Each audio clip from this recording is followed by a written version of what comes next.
हे ब्राह्मण पुत्रों, तुम लोग बिना अनुमति के भीतर कैसे जा रहे हो? द्वारपाल, हम आचार्य बंदी को ढूंढ रहे हैं।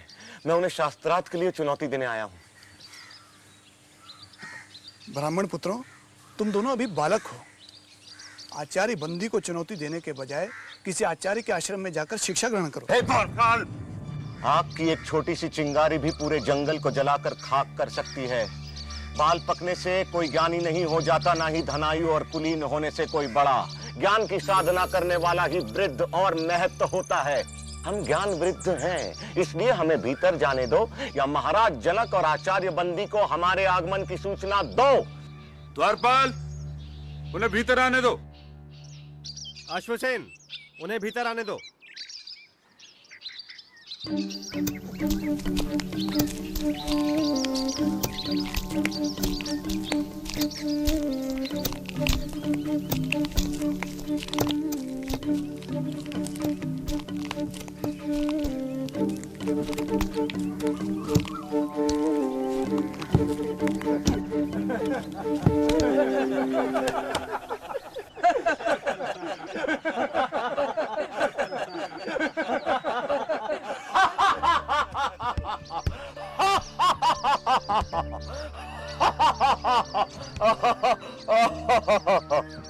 ब्राह्मण देवता, आप सभा को देखकर इस तरह क्यों हंस रहे हैं?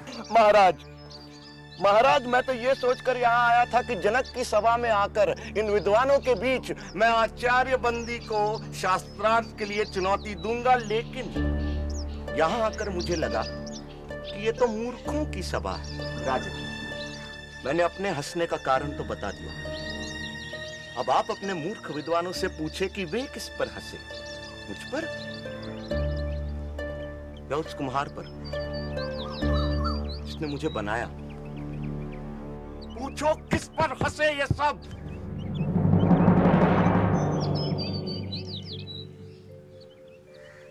ब्राह्मण कुमार, मुझे और मेरे दरबारियों को इस अज्ञान के लिए क्षमा करें, पर मेरा निवेदन है कि अभी आप आचार्य बंदी से शास्त्रार्थ करने के लिए वयस्क नहीं हुए हैं। आचार्य बंदी से शास्त्रार्थ करना कठिन है। उनसे शास्त्रार्थ में हारने वाले को जल समाधि लेनी पड़ती है। इसलिए अभी आप और विद्या अध्ययन करें। राजन, आचार्य बंदी से शास्त्रार्थ के लिए मुझ पर गुरु कृपा ही पर्याप्त है, और जो अमर है उसे मृत्यु का क्या भय। किसी महान उद्देश्य के लिए प्राण देना मृत्यु नहीं होती। आप आचार्य बंदी के सामने मुझे प्रस्तुत करें।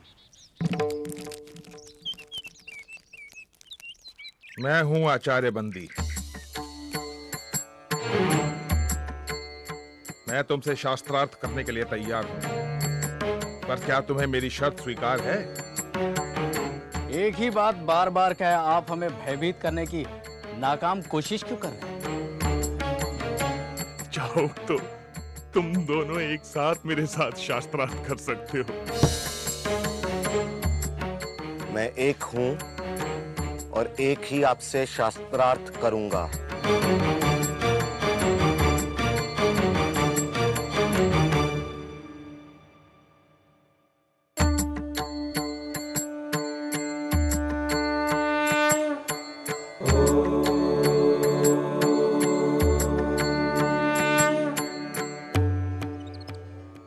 प्रपंच क्या है?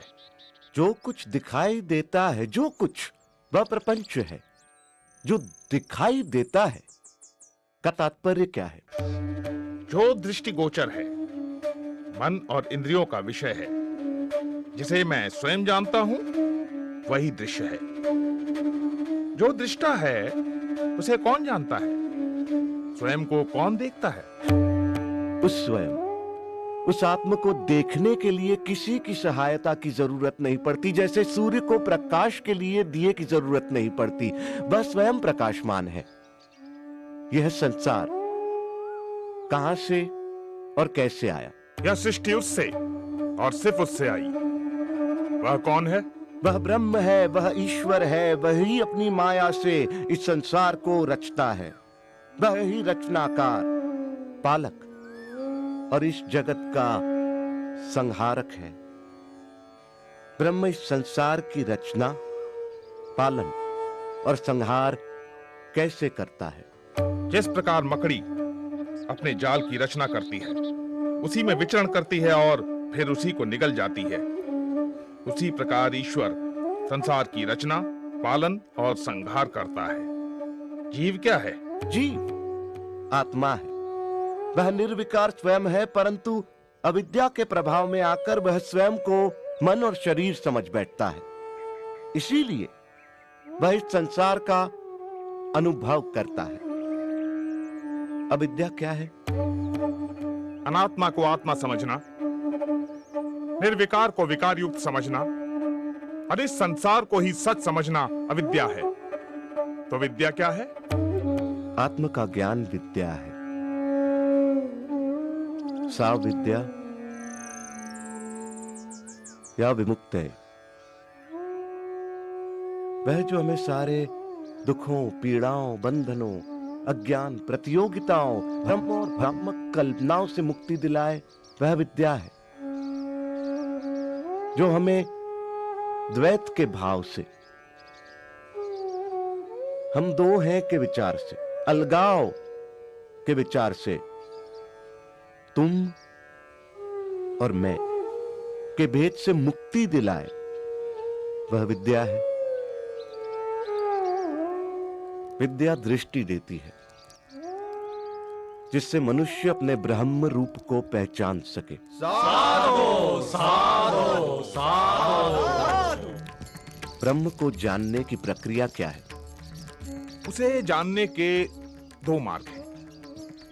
पहला मार्ग यह जानना कि ब्रह्म क्या नहीं है। जो ब्रह्म नहीं है उसका निषेध करना।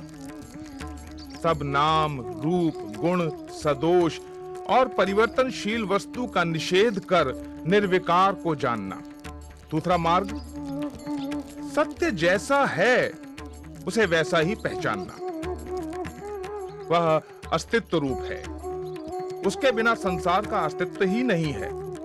वह ब्रह्म ही था, वह ब्रह्म ही है, इसलिए मैं ब्रह्म हूं, तुम ब्रह्म हो, हम सब ब्रह्म ही हैं, इसलिए सारा संसार ब्रह्म है। साधो साधो साधो। ब्रह्म को कैसे जाना जा सकता है? ब्रह्म को सही सामाजिक व्यवहार, आध्यात्मिक चिंतन, ध्यान पूर्वक सुनने, नित्य अनुभवों पर विचार करने और निष्कर्षों पर मनन करने तथा समाधि में जाकर जाना जा सकता है। ब्रह्म ज्ञानी के लक्षण क्या हैं? यदि कोई दावा करता है कि उसने ब्रह्म को जान लिया है तो वो ब्रह्म को नहीं जानता। ब्रह्म को जानने के साथ ही ब्रह्म को जानने का अहंकार मिट जाता है। क्या उसे तर्क से जाना जा सकता है? नहीं, परंतु तर्क सहायक हो सकता है। क्या उसे प्रार्थना और भक्ति से जाना जा सकता है? नहीं, किंतु प्रार्थना और भक्ति सहायक हो सकती है। क्या उसे योग व मनन से जाना जा सकता है? नहीं, परंतु योग व मनन सहायक हो सकते हैं। शास्त्रार्थ का अंत होता दिखाई नहीं दे रहा था। दोनों एक दूसरे पर भारी पड़ रहे थे कि अचानक बंदी निरुत्तर हो गए। आचार्य, उत्तर दें। आचार्य, उत्तर दें। अष्टावक्र की जय। अष्टावक्र की जय।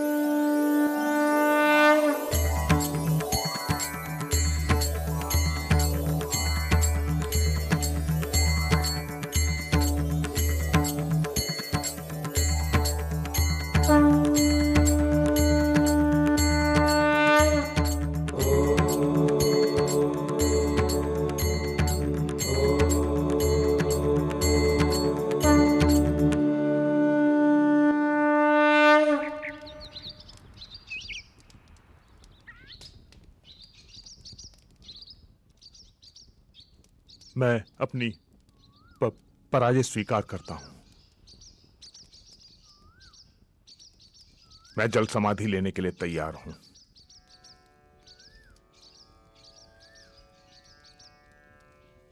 मैं आपको जल समाधि देने नहीं आया हूं आचार्य बंदी।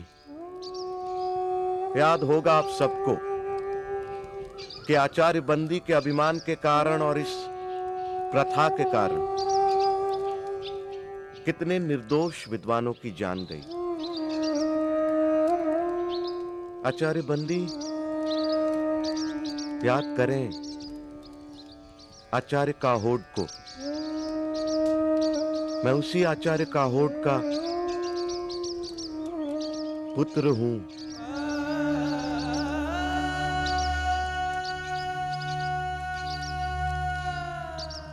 आज मैं विजयी हूं, आप पराजित। मैं चाहूं तो आपको जल समाधि दे सकता हूं, परंतु मैं ऐसा नहीं करूंगा आचार्य बंदी। क्षमा ही मेरा प्रतिशोध है। मैं आपको क्षमा करता हूं आचार्य बंदी।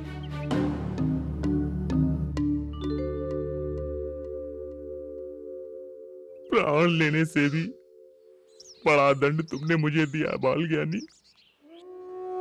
मुझसे पाप हुआ है, पाप हुआ है मुझसे पाप। पश्चाताप की आग से बड़ी कोई आग नहीं आचार्य बंदी। हर दिन इस आग में जला पवित्र हो, यही आपका प्रायश्चित होगा। शास्त्र को शस्त्र न बनाओ।